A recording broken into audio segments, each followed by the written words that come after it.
आप सभी विद्यार्थियों का गणित गंगा क्लास में स्वागत है। अ, पिछले वीडियो में हम लोग introduction to coordinate geometry, Cartesian plane अर्थात कार्टेशियन प्लेन कार्तीय तल का परिचय के विषय में पढ़े थे। इसके साथ ही साथ चतुर्थांश पर या चतुर्थांश पर कार्टेशियन प्लेन में बिंदुओं को निरूपित करना सीखे थे। इसी कड़ी को आगे बढ़ाते हुए आज हम लोग पुनः कुछ बिंदुओं को लोकेट करके और इस पर आगे की प्रक्रिया देखेंगे। कल हम लोगों ने देखा था जो कुछ एग्जाम्पल्स आप लोगों को दिए गए थे, उस एग्जाम्पल्स के अलावा यदि आज हम कुछ और क्वेश्चंस करें, जैसे क्वेश्चन लिया जाए 4, 5, 6, 7, -7, -5, -4, -3, 4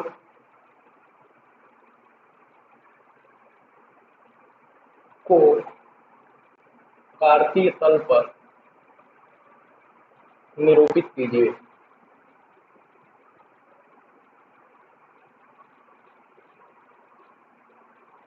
इन सारे बिंदुओं का निरूपण यदि हम कार्तीय तल पर करना चाहें तो कुछ इस प्रकार से होगा।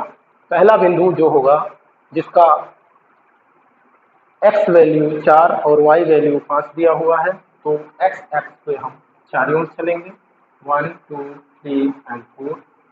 y पे 5, 1, 2, 3, 4, 5 दोनों पॉजिटिव डायरेक्शन में है। x एक्स पे यानी यहाँ से एक पैरेलल लाइन ड्रॉ करेंगे और इसी तरह से y पे पैरेलल लाइन ड्रॉ करेंगे। इस तरह से ये बिंदु हमको पुनः 4, 5 मिल जाएगा।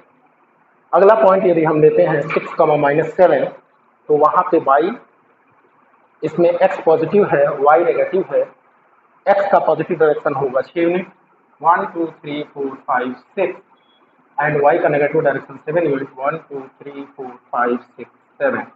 इस तरह से हमको जो पॉइंट मिलेगा वो इन दोनों का क्रॉस पॉइंट यहाँ पे मिलेगा, यानी जो पॉइंट 6, 7 होगा, -7 होगा, वो यहाँ पे होगा। अगला पॉइंट जो -5, -4 है, एक्स अक्ष पे नेगेटिव डायरेक्शन में 5 यूनिट चलना है, 1, 2, 3, 4, 5 और वाई एक्सिस पे नेगेटिव डायरेक्शन में -4 यूनिट चलना है, यानी डाउनवर्ड डायरेक्शन में आएंगे हम 1, 2, 3 एंड 4 और इन दोनों की पैरेलल लाइन ड्रॉ करेंगे। दोनों एक्सिस के करस्पॉन्डिंग ये जो कटान बिंदु या इंटरसेक्शन पॉइंट होगा ये -5, -4 होगा।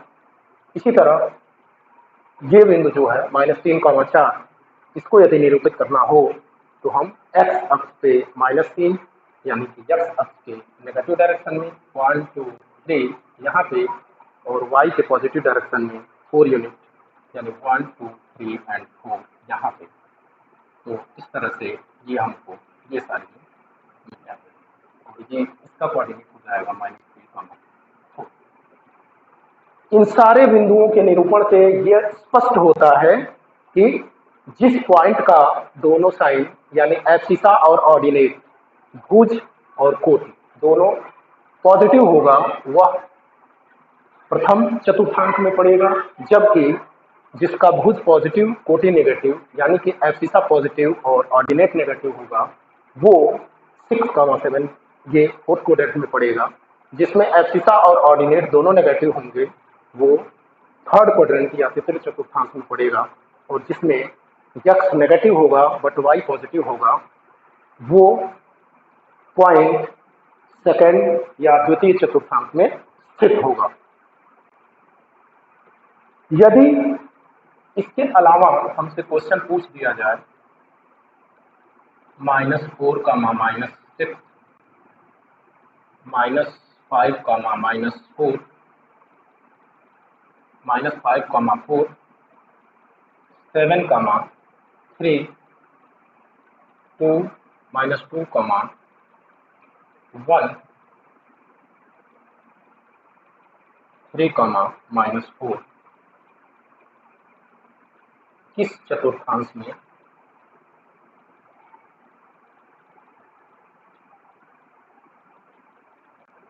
स्थित होंगे। इस तरह के क्वेश्चन को करने के लिए हम सबसे पहले बिंदुओं का निरूपण करेंगे कार्टेशियन प्लेन में, और उसके बाद ये डिनोट करेंगे, ये सुनिश्चित करेंगे कि ये बिंदु किस चतुर्थांश में पड़ रहा है। जैसे यहाँ एब्सिसा और ऑर्डिनेट दोनों नेगेटिव है, तो ये तृतीय चतुर्थांश में स्थित होगा। इसमें abscissa positive but ordinate, abscissa negative but ordinate positive है, यानी कि ये जो पॉइंट होगा -5,4 ये द्वितीय चतुर्थांश में पड़ेगा।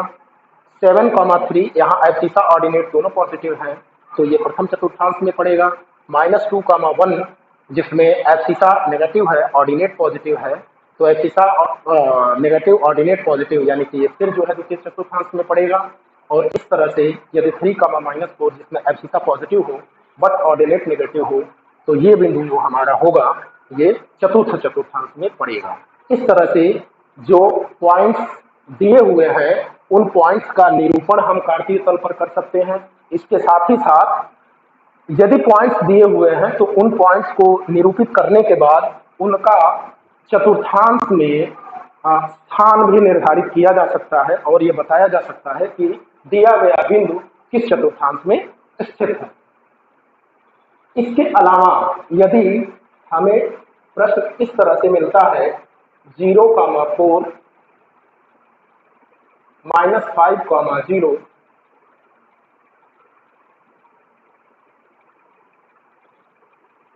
0,-6 एंड 7,0 का निरूपण कार्तीय तल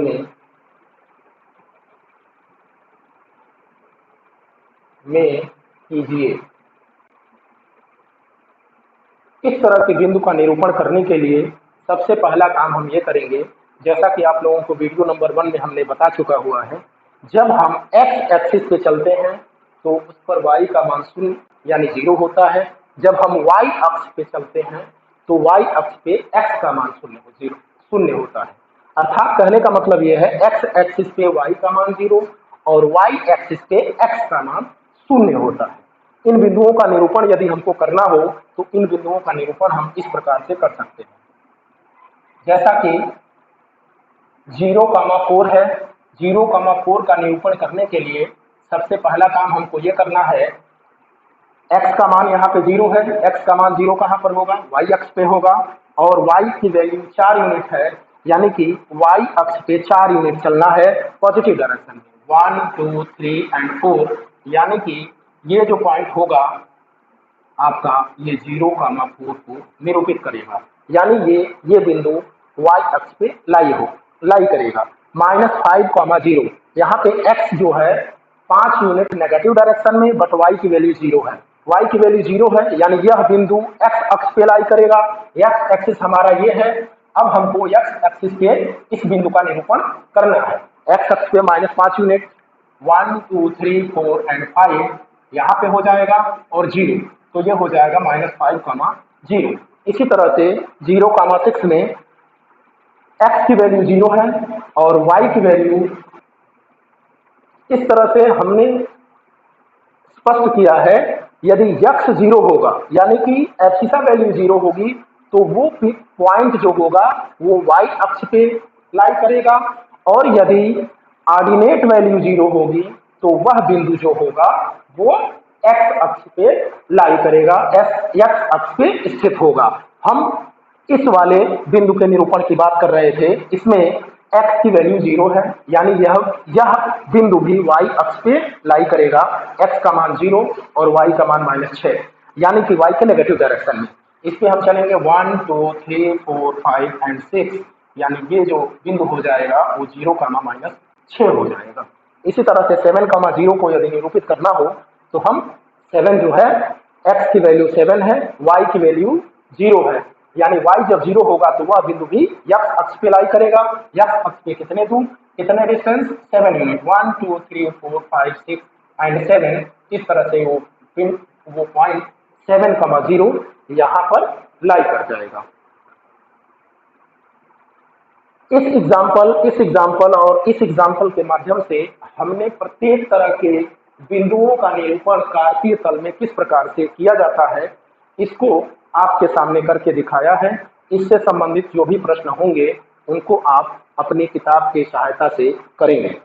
ये प्रश्न जो है एनसीईआरटी में भी दिए हुए हैं, जो कार्टेशियन प्लेन या कोऑर्डिनेट ज्योमेट्री के नाम से चैप्टर दिया हुआ है, और कक्षा 9 की यूपी बोर्ड की बुक में कार्टेशियन प्लेन के नाम से ये चैप्टर दिया हुआ है। इस तरह से बिंदुओं का निरूपण चतुर्थांकों में चिन्ह सहित हो जाता है। और अब हम आगे इसमें देखेंगे कि किस प्रकार से अन्य उदाहरणों को किया जा सकता है, जिसमें आपको पुनः एक बार बताना है, यदि यह सारे उदाहरण समझ में आ गए हों तो इनको आप करेंगे, अपने किताब के अन्य प्रश्नों को वो सॉल्व करने का प्रयास करेंगे। यदि किसी को कोई दिक्कत है तो आप कमेंट बॉक्स में जरूर लिखने का प्रयास करेंगे, जिससे कि हमें ये क्लियर हो सके कि आपको क्या समझ में नहीं आया है। उन बिंदुओं को मैं पुनः दोबारा आपको क्लियर करके करने का प्रयास करूंगा।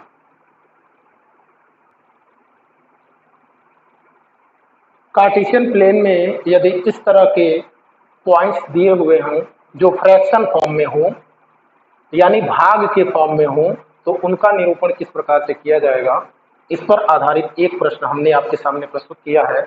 इसको निरूपित करने के बाद हम लोग इस चैप्टर के लगभग अंतिम पड़ाव की तरफ बढ़ेंगे।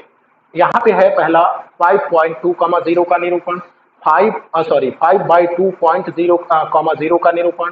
5/2 का मतलब 2.5, यानी कि इसको हम 2 होल 1/2, 0 भी लिख सकते हैं, जिसको 2.5 भी लिखा जा सकता है, 0। ऐसे ही 7/2 को आप क्या लिख सकते हैं, 3 होल 1/2, 0, इसको 3.5 भी लिख सकते हैं 0 के साथ। इसको लिख सकते हैं 0 का मान 1 होल 1/2, जिसको 0, 1.5 लिखा जा सकता है। यहाँ पे -1/2 को -0.5, 0 लिख सकते हैं, और ये यही मान होगा। -9/2 को -4 होल 1/2, 0 लिख सकते हैं, जिसको -4.5, 0 से निरूपित कर सकते हैं। और इसी तरह से -2 होल 1/2, -1 होल 1/2, जिसका निरूपण डेसिमल में हो जाएगा -2.5 एंड -1.5। अब इन बिंदुओं को आप कार्टेशियन प्लेन में निरूपित कर देंगे। जैसे 2.5, 0 को डिनोट करना है, तो 2.5, 0 में एक्स एक्सिस पे 2.5 यूनिट डिस्टेंस और वाई एक्सिस पे 0, यानी कि एक्स एक्सिस पे जब हम चलेंगे तो वाई की वैल्यू 0 हो जाएगी, और पॉजिटिव डायरेक्शन में 2.5 यूनिट चलना है। 1, 2 एंड 3, 2 और 3 के बीच में यहाँ हो जाएगा 2.5, तो इसका रिप्रेजेंटेशन हो जाएगा 2.5, 0, और यही पॉइंट होगा 5/2, 0। इसी तरह से 3.5, 0 हो जाएगा, यहाँ पे 3 है, 3.5, 3 और 4 के बीच में आएगा, ये बिंदु हो जाएगा आपका 3.5, 0। जब हम चलेंगे 0, 1/1.5 पे, तो ये वैल्यू हो जाएगी, यानी एक्स एक्स की वैल्यू, एक्स वैल्यू 0 है तो वाई एक्सिस पे लाई करेगा, वाई की वैल्यू 1.5 है, 1 और 2 के बीच में यहाँ पे लाई करेगी, ये मान हो जाएगा 0, 1.5। और इसी तरह से -0.5, 0 की वैल्यू जो होगी वो एक्स के नेगेटिव डायरेक्शन में, यानी 0 और 1 के बीच में यहाँ पे होगा -0.5, 0। -4.5, 0, एक्स पे -4.5, यानी 1, 2, 3 एंड 4, और इस वैल्यू के बीच में यहाँ पे आ जाएगा -4.5, 0। इसी तरह से -2.5, -1.5, ये थर्ड क्वाड्रेंट में होगा। -2.5 आपको चलना है एक्स एक्सिस पे, 1, 2 एंड 3, यहाँ पे हो जाएगा 2.5, ऐसे चलेगा, और उसके बाद -1.5, 1 एंड 2 के बीच में होगा 1.5, यानी कि ये होगा इंटरसेक्शन पॉइंट, ये होगा, इसका कोऑर्डिनेट हो जाएगा -2.5, -1.5। और इस तरह से फ्रैक्शन या ऐसी क्वांटिटी जो फ्रैक्शन में हो, ऐसे पॉइंट्स जिनका एब्सिसा और ऑर्डिनेट फ्रैक्शन फॉर्म में दिया हुआ हो, उनको भी कार्तीय तल में उनका भी निरूपण किया जा सकता है। और इसमें हम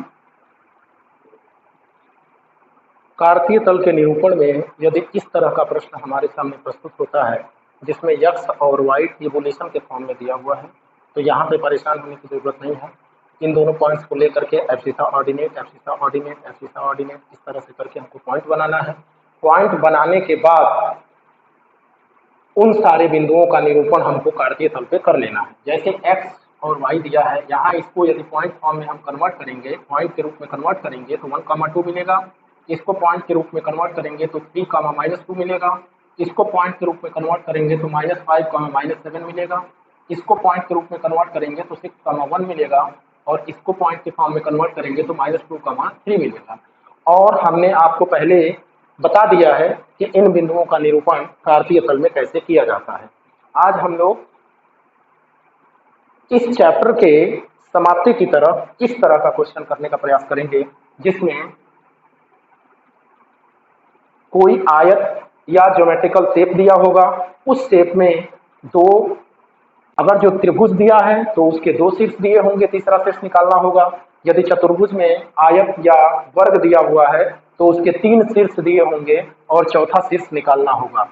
एग्जाम्पल के लिए यदि हम यह प्रश्न लेते हैं, बिंदु ए 2, 5 है, बिंदु बी 2, 1 है, बिंदु सी 5, 1 है और इनसे एक आयत ABCD निरूपित होता है। यानी ये ए, बी और सी एक आयत के शीर्ष को निरूपित कर रहे हैं, तो हमको डी का निर्देशांक ज्ञात करना है और इन सारे बिंदुओं को चतुर्थांश में निरूपित करना है। यानी कि चतुर्थांश में निरूपित करते हुए चौथे कोऑर्डिनेट की वैल्यू, चौथे शीर्ष की वैल्यू कैलकुलेट करनी है। जैसा कि आप देख पा रहे हैं, इसमें सभी बिंदु जो हैं धनात्मक दिशा में है। यानी एब्सिसा ऑर्डिनेट पॉजिटिव है, एब्सिसा ऑर्डिनेट पॉजिटिव, इसका भी एब्सिसा ऑर्डिनेट पॉजिटिव है। इस तरह से ये चारों के चारों बिंदु प्रथम यानी फर्स्ट क्वाड्रेंट में लाई करेंगे। हम पहला काम करते हैं कि इसको नंबर लाइन से रिप्रेजेंट कर लेते हैं।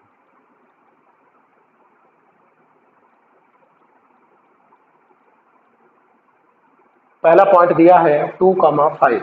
हम x एक्सिस पे 2 यूनिट, यहाँ पे 2 और y पे 5, 1, 2, 3, 4, 5 इन दोनों का इंटरसेक्शन पॉइंट कैलकुलेट निकालेंगे। यानी ये बिंदु हो गया, ये हो गया 2, 5। इसके बाद 2, 1, 2, 1 जो है यहाँ पे 2 है ही और 1 यहाँ पे है, यानी एक बिंदु आपका यहाँ पे हो गया, ये 2, 1। इसके बाद आपको C जो है ये पॉइंट A हो गया, ये पॉइंट B हो गया। C आपको दिया है 5, 1 यानी कि x एक्सिस पे 1, 2, 3, 4, 5 यूनिट आप चलेंगे और y पे 1 यूनिट चलेंगे, यानी 1 यूनिट यह है। तो इस तरह से आपका ये इंटरसेक्शन पॉइंट हो जाएगा जो 5, 1 को रिप्रेजेंट करेगा। ये पॉइंट है आपका C। आपसे ये कहा जा रहा है कि ये तीनों शीर्ष जो हैं एक आयत के शीर्ष हैं, चौथे शीर्ष को निकालना है। जैसा कि आप यहाँ से देख पा रहे हैं, ये लेंथ हो गई, ये ब्रेथ हो गई।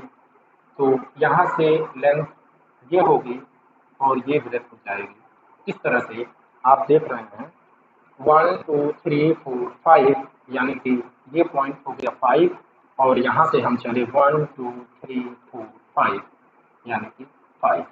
इस तरह से पॉइंट डी का कोऑर्डिनेट इसके सॉल्यूशन में पॉइंट डी का निर्देशांक 5, 5 मिला।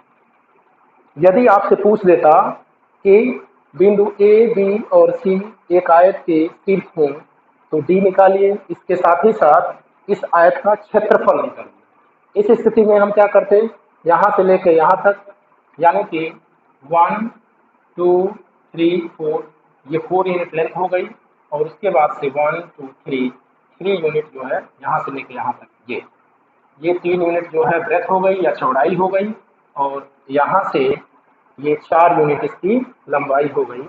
आयत का क्षेत्रफल क्या हो जाएगा, आयत का क्षेत्रफल या area of rectangle equal to length into breadth तो लेंथ की वैल्यू हमारे पास 4 यूनिट है और ब्रेथ की वैल्यू 3 है। 4 3 12 यानी 12 स्क्वायर यूनिट। ये हमको आंसर मिल जाएगा। इस तरह जो है इस प्रश्नावली के सभी प्रश्नों को हल किया जा सकता है। इसके साथ ही साथ यदि आप सभी को अभी भी कोई दिक्कत हो या कोई प्रश्न नहीं समझ में आ रहा हो तो कमेंट बॉक्स में कमेंट अवश्य करें। इसके साथ ही साथ इस चैनल को सब्सक्राइब करें। जो विद्यार्थी घरों पे आसानी से गणित विषय को पढ़ सकते हैं उनको जरूर अपने ग्रुप में जोड़ने का प्रयास करें और गणित को हर विद्यार्थी तक पहुंचाने के मुहिम में साथ देने की कोशिश करें। इसके साथ ही साथ आप सभी का पुनः बहुत बहुत धन्यवाद। पुनः एक बार बहुत धन्यवाद।